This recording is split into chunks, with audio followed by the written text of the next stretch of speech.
Good evening. My name is Blake Harris, and tonight I will be discussing the lawsuit lottery.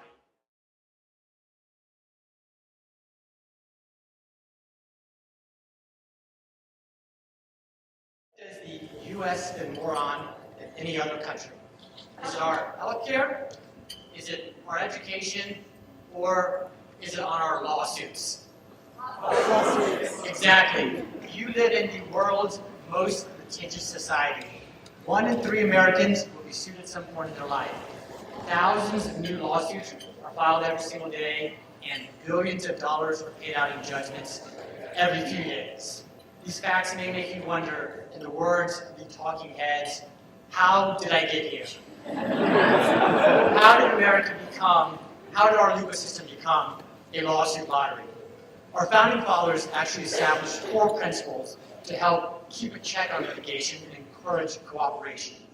These were a prohibition on contingency fees, a prohibition on attorney advertising, strict punishments for bringing a bogus or phony claim, and a requirement that a plaintiff clearly state the cause of action at the beginning of the case. Our founding fathers believed that to allow payment to be contingent upon the outcome of a case created too much temptation for an attorney to act unethically in their representation, and thus should be prohibited. Since Maine finally gave it in 1964, every state in the U.S. has allowed the use of contingency fees. In 1983, an Arizona law firm broke the law by running an advertisement in a local newspaper. The Supreme Court stepped in and said, under a freedom of speech argument, that attorneys should be allowed to advertise and thus stir up litigation which would not otherwise be brought. In 1983, the attorney ethical guidelines were improved to allow for a claim to be brought solely on the basis that a law should be changed. Any reason you can think of is now a reason to sue. The floodgates have been opened. And finally, procedural rules were changed to allow for what is known as a fishing expedition. This is where you can start a lawsuit without knowing exactly what you are trying to catch someone for. Now that the 4 pillars have been destroyed, you have been given the green light to play the greatest lottery of all. A lottery that doesn't even require you to pay $1 to play. And while I do not encourage anyone to take advantage of our broken legal system, I want to walk you through how easy it is to play. Step 1,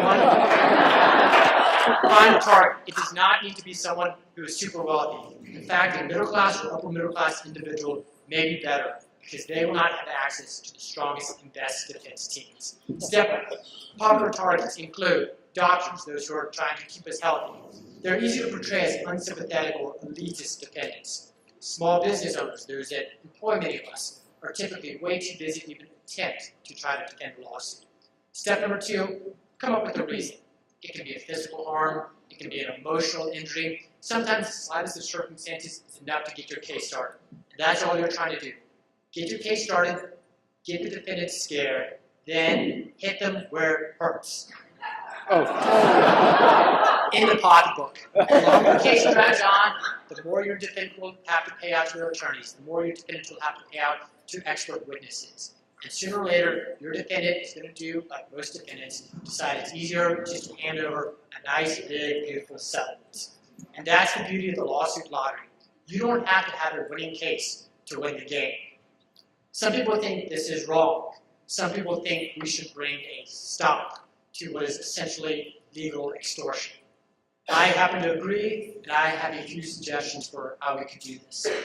First of all, we could, of course, bring back the 4 pillars that our legal system was founded on. However, I don't see this happening.